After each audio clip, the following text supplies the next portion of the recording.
हमारा टॉपिक है tissue biochemistry. सबसे पहले हम टिश्यू की डेफिनेशन देख लेते हैं। टिश्यू जो है वो कलेक्शन ऑफ सेल्स को कहते हैं और उन सेल्स को जो कि सिमिलर हों और कॉमन फंक्शन परफॉर्म करते हों, ऐसे सेल्स के कलेक्शन को हम टिश्यू कहते हैं। टिश्यू की हमारी बॉडी में 4 तरह की टाइप्स होती हैं: epithelial tissue, connective tissue, muscular tissue और नर्वस टिश्यू। सबसे पहले हम एपिथेलियल टिश्यू को देख लेते हैं। एपिथेलियल टिश्यू जो है वो उसके अंदर ग्लैंड्स और एपिथेलियम आ जाती है। एपिथेलियल टिश्यू एवास्कुलर होता है। ये जो है वो प्रोटेक्टिव बैरियर फॉर्म करता है और सिक्रेटरी फंक्शंस परफॉर्म करता है हमारी बॉडी में। इसकी डिफरेंट टाइप्स हैं। अगर हम लेयर्स की बेसिस पे इसकी टाइप्स देखें तो सिंपल और स्ट्रेटिफाइड आती है। सिंपल में सिर्फ एक लेयर होती है इन सेल्स की, जबकि स्ट्रेटिफाइड में जो है वो मल्टीपल लेयर्स होती हैं।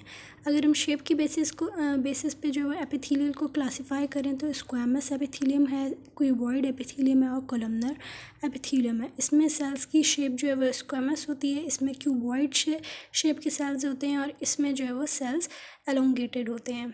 नेक्स्ट टाइप है कनेक्टिव टिश्यू। कनेक्टिव टिश्यू में जो है वो मेनली कनेक्टिव टिश्यू फाइबर्स से मिलके बना होता है जो कि एम्बेडेड होते हैं ग्राउंड सब्सटेंस में। कनेक्टिव टिश्यू की स्ट्रेंथ डिपेंड करती है कि उसके अंदर जो है वो कितने ज़्यादा फाइबर्स हैं। जिसमें ज़्यादा फाइबर्स होंगे उतनी ही स्ट्रेंथ ज़्यादा होगी और अगर फाइबर्स कम होंगे तो उसकी स्ट्रेंथ भी कम होगी। और कुछ केमिकल्स की प्रेजेंस और एब्सेंस डिसाइड करती है कि जो है वो कनेक्टिव टिश्यू सॉफ्ट होगा या रिजिड होगा। कनेक्टिव टिश्यू की डिफरेंट टाइप्स हैं। एक है कनेक्टिव टिश्यू प्रॉपर और एक है specialized connective tissue. Connective tissue proper की मज़ीद टाइप है लूज़ कनेक्टिव टिश्यू और dense connective tissue. Loose connective tissue में जो है वो कम फाइबर्स होते हैं और जिसकी वजह से ये जो है वो थोड़ा सा फ्लेक्सिबल ज़्यादा होता है, और डेंस कनेक्टिव टिश्यू में फ़ाइबर्स ज़्यादा होते हैं तो इसलिए ये थोड़ा टफ होता है। लूज़ कनेक्टिव टिश्यू जो है वो प्रेजेंट होता है हमारी बॉडी में एडिपोज टिश्यू और एरियोलर टिश्यू की फॉर्म में, जबकि डेंस कनेक्टिव टिश्यू जो है वो टेंडेंस में और लिगामेंट्स में होता है। स्पेशलाइज कनेक्टिव टिश्यू पे हमारे पास बोन आ जाती है, ब्लड आ जाता है और कार्टिलेज आ जाता है। नेक्स्ट है मस्कुलर टिश्यू। मस्कुलर टिश्यू जो है वो स्पेशलाइज्ड होता है कॉन्ट्रैक्शंस और रिलैक्सेशन के लिए। ये हमारी बॉडी में इसकी भी डिफरेंट टाइप्स हैं।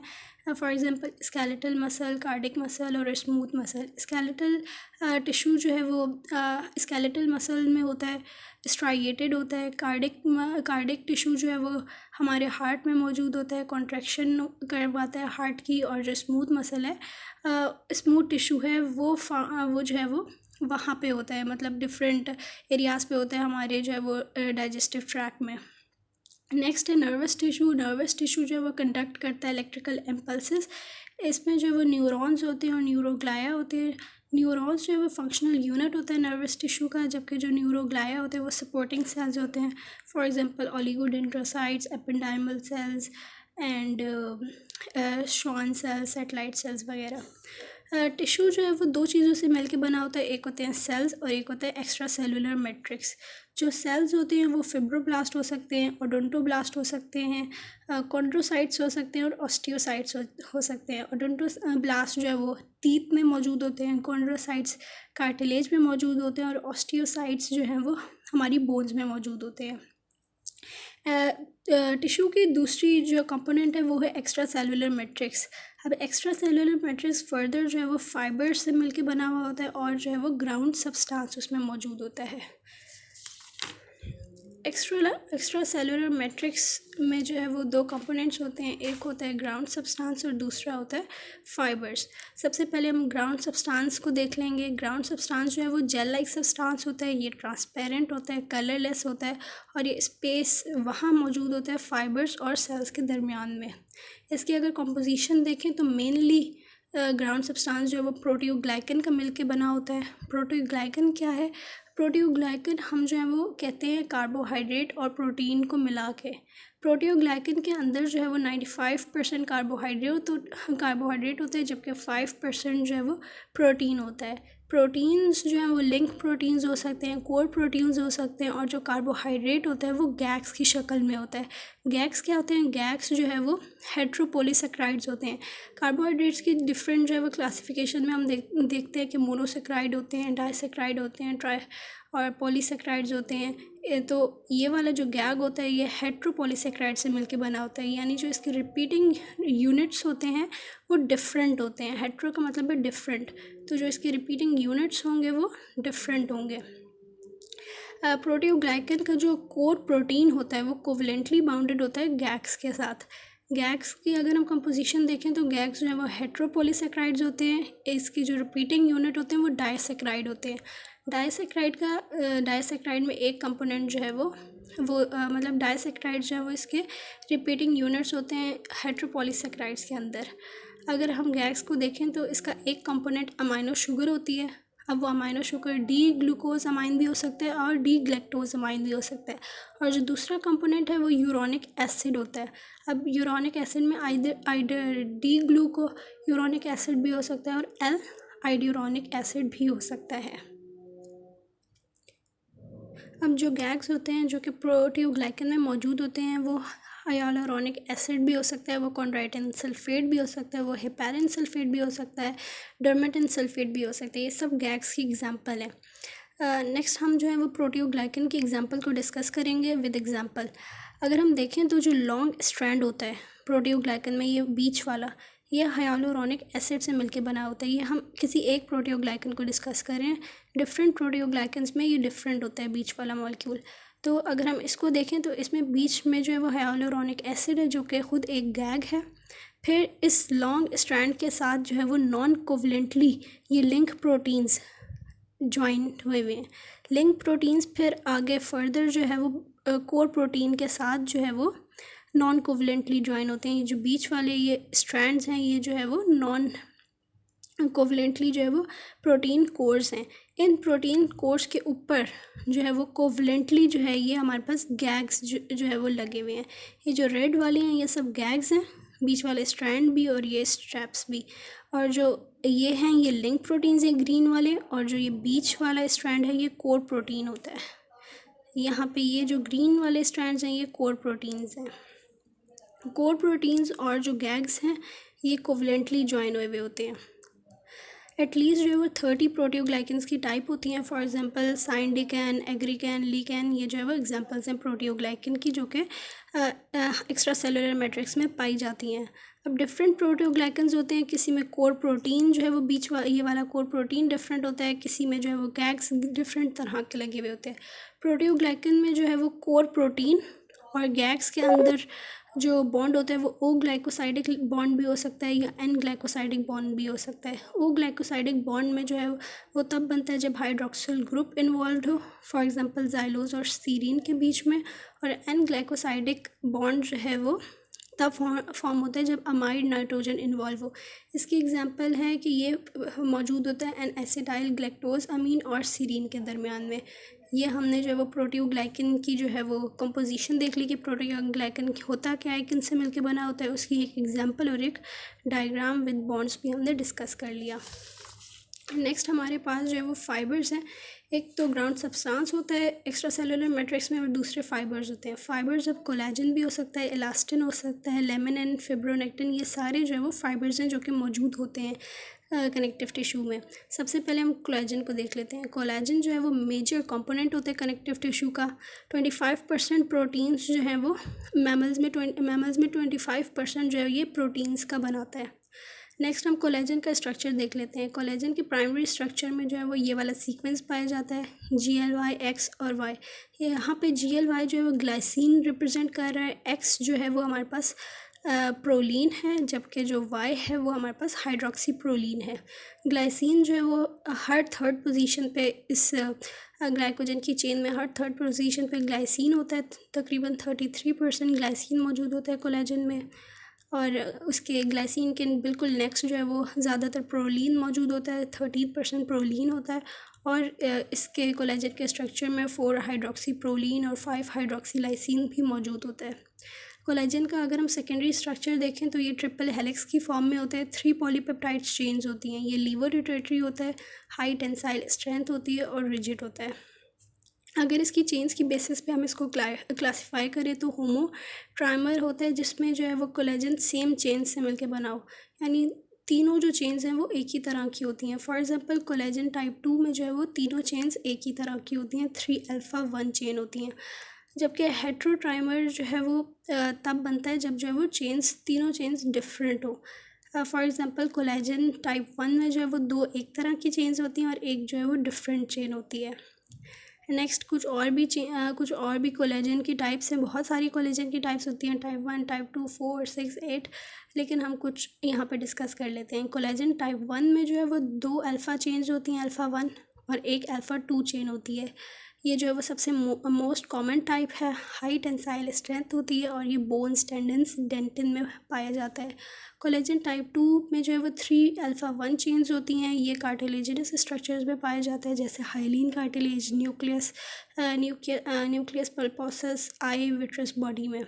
कोलेजन टाइप 3 जो है वो डिस्टेंसिबल टिश्यू में होता है, जैसे ब्लड वेसल्स, मसल्स और यूट्रस, स्किन वगैरह। कोलेजन टाइप 4 जो है वो शीट्स की फॉर्म में अरेंज हुआ होता है, ये सपोर्ट प्रोवाइड करता है, बेसमेंट मेम्ब्रेन में पाया जाता है। कोलेजन टाइप 1 सबसे ज़्यादा जो है वो रिजिड होता है, फिर इससे नेक्स्ट थोड़ा इससे कम रिजिड होता है, फिर ये उससे मतलब थर्ड जो है ये उससे कम रिजिड होता है, और 4 भी जो है वो सबसे कम रिजिड होता है, यानी ये इलास्टिक ज़्यादा होता है। अब कोलेजन जो है वो डिफरेंट मतलब फाइबर्स की शक्ल में होते हैं, कुछ एंकरिंग वगैरह कराते हैं। तो कोलेजन वो वाले कोलेजन जो कि फाइब्रिल फॉर्म करते हैं वो 1, 2, 3 और 5 हैं। कोलेजन की टाइप्स जो कि फिब्रिल एसोसिएटेड हैं, यानी फाइबर्स के दरमियान में 2 फाइबर्स को कनेक्ट करती हैं, उसमें जो है वो 6, 9, 12, 14 और 16 आ जाता है। कुछ कोलेजन जो है वो नेटवर्क फॉर्मिंग होती हैं, शीट्स की सूरत में मौजूद होती हैं, वो होती हैं कोलेजन टाइप 4, 8, 10। कुछ कोलेजन जो है वो एंकर करती हैं, मतलब प्रोटीन्स और डिफरेंट चीज़ों को एंकर करने में मदद करती हैं, फॉर एग्जांपल कोलेजन टाइप 7। और कुछ कोलेजन जो है वो ट्रांस मेम्ब्रेन होती हैं, यानी मेम्ब्रेन की एक तरफ से शुरू होकर दूसरी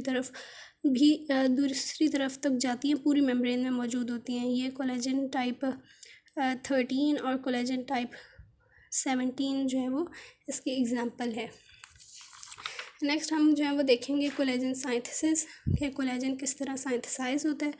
इसको हम पोस्ट ट्रांसलेशनल मॉडिफिकेशन भी कहते हैं, यानी कोलेजन की ट्रांसलेशन होने के बाद मैसेंजर आरएनए से जब जो है वो कोलेजन इमेच्योर कोलेजन बन जाता है, उसके बाद जो चेंजेस होती हैं उनको हम पोस्ट ट्रांसलेशनल मॉडिफिकेशन कहते हैं। तो मतलब ये वाला भी सवाल आ सकता है इस तरह से बन के।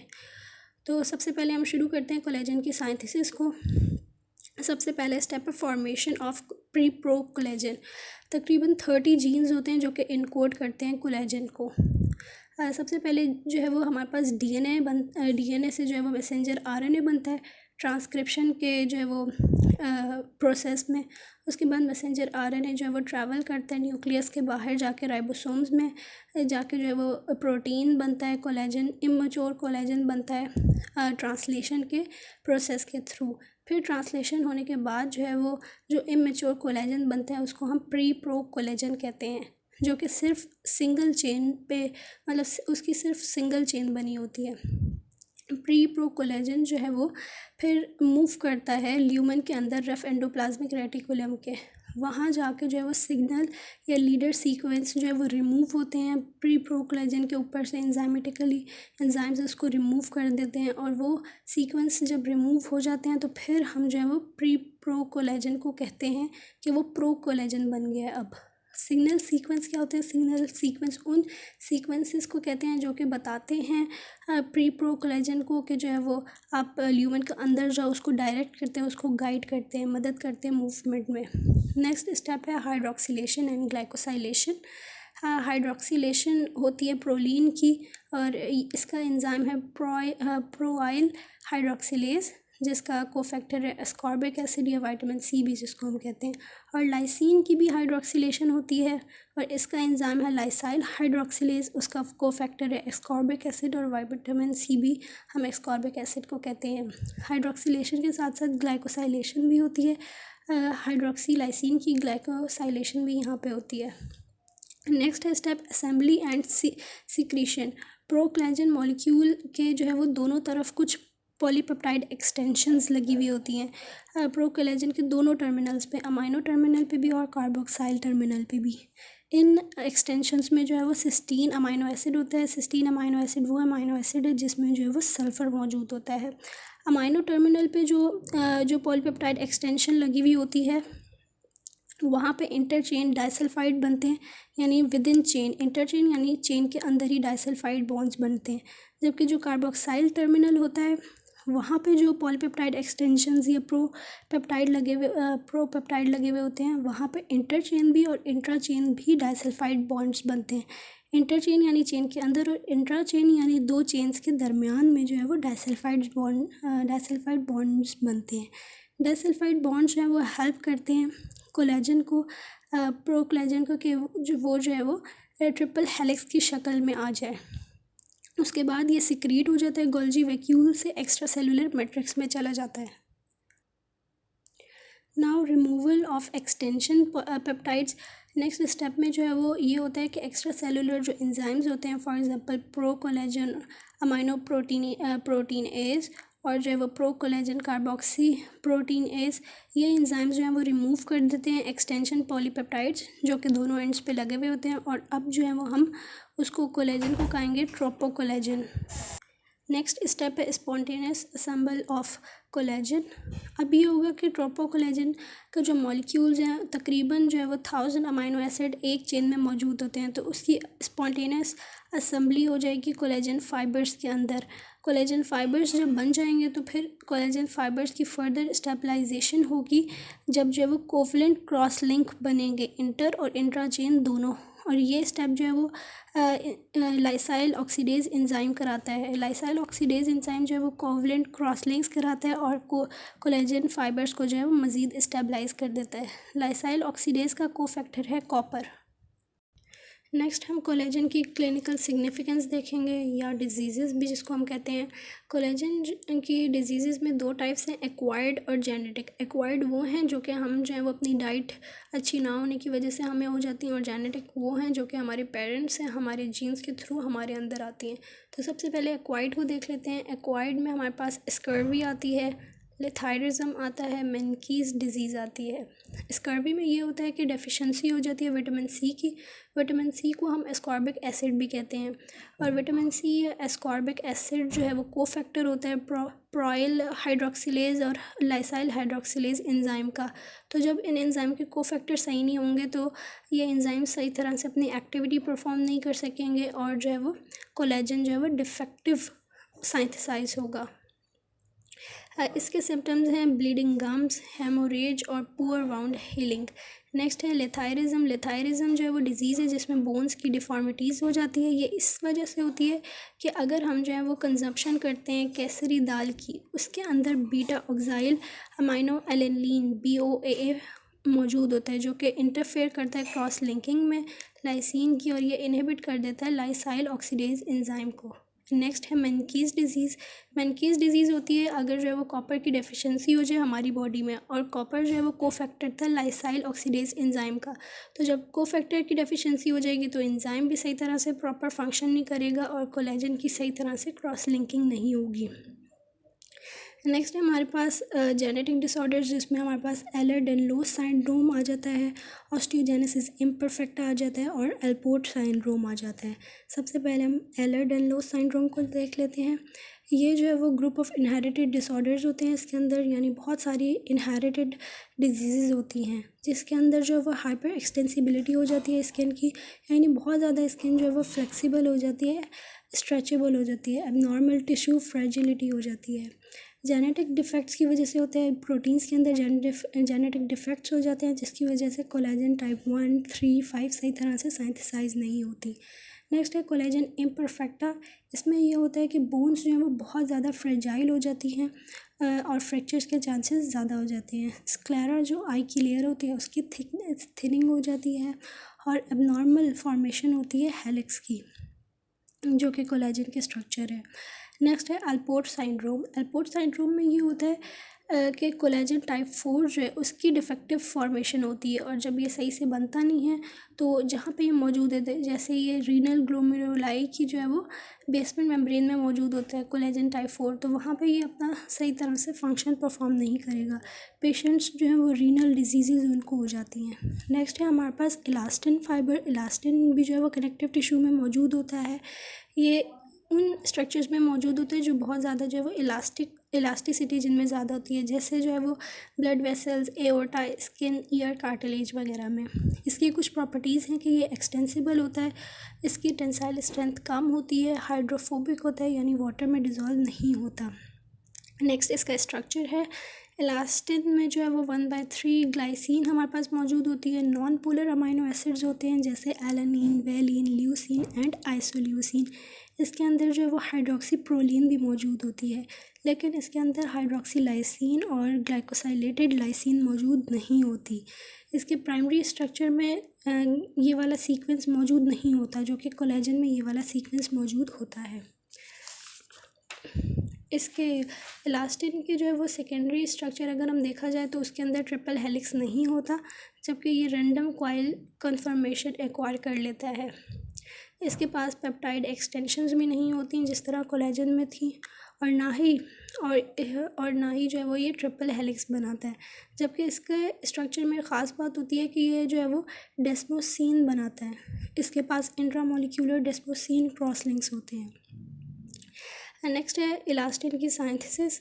ELN जीन जो है वो ट्रांसक्रिप्शन करके मैसेंजर RNA बनाता है। मैसेंजर RNA देन जो है वो राइबोसोम्स में जाके ट्रांसलेशन करता है और इमैच्योर इलास्टिन बना देता है, जिसको हम कहते हैं ट्रोपोइलास्टिन। ट्रोपोइलास्टिन फिर जो है वो उसकी रफ एंडोप्लाज्मिक रेटिकुलम की ल्यूमेन में जाता है, वहाँ जाके हाइड्रोक्सिलेशन होती है प्रोलीन की। हाइड्रोक्सिलेशन के बाद ट्रोपोइलास्टिन की सिक्रीशन हो जाती है एक्स्ट्रा सेलुलर मैट्रिक्स में। एक्स्ट्रा सेलुलर मैट्रिक्स में जाके ये ऑक्सीडेटिव अमाइनेशन करता है लाइसिन की, और लाइसिन की जब अमाइनेशन हो जाती है तो लाइसिन ड्राइव्ड एल्डिहाइड्स बन जाते हैं। थ्री लाइसिन ड्राइव्ड एल्डिहाइड्स और एक ड्राइव ना हुआ जिसका एल्डिहाइड से रिएक्शन ना हुआ वो मिलके जो है वो एक यूनिट बना देते हैं जिसको हम कहते हैं डेस्मोसिन। डेस्मोसिन जो है वो टेट्रा फंक्शनल क्रॉस लिंक बनाता है इलास्टिन के स्ट्रक्चर में। नेक्स्ट है क्लिनिकल सिग्निफिकेंस। इसके अंदर मार्फन सिंड्रोम आ जाता है। मार्फन सिंड्रोम में ये होता है कि ये इनहेरिटेड डिसऑर्डर है, ऑटोसोमल डोमिनेंट ट्रेट है ये अफेक्ट करता है आइज़ को, स्केलेटल मसल्स को और कार्डियोवैस्कुलर सिस्टम को। इसके अंदर जो है वो बहुत ज़्यादा जॉइंट्स मोबाइल हो जाते हैं, हाइपर मोबिलिटी हो जाती है, बहुत ज़्यादा फ्लेक्सिबल हो जाते हैं। नेक्स्ट है विलियम सिंड्रोम भी जेनेटिक डिजीज़ है। इसमें ये होता है कि इलास्टिन की जो है वो साइंथिसिस सही से नहीं होती, जिसकी वजह से कनेक्टिव टिश्यू और सेंट्रल नर्वस सिस्टम जो है वो अफेक्टेड होता है। नेक्स्ट कुछ प्रोटीन्स भी मौजूद होते हैं, adhesive proteins extra cellular matrix में, फॉर एग्जांपल लैमिनिन, फिब्रिलिन, फिब्रोनेक्टिन और इंटेग्रिन। लैमिनिन के पास 3 सब यूनिट्स होते हैं, जबकि फिब्रिलिन के अंदर 2 सब यूनिट्स होते हैं। इनका फंक्शन ये होता है कि सेल टू सेल एडहेशन में मदद करते हैं, रिसेप्टर्स के तौर पे एक्ट करते हैं, माइग्रेशन कराते हैं सेल की, और सपोर्ट करते हैं और स्ट्रेंथ भी प्रोवाइड करते हैं।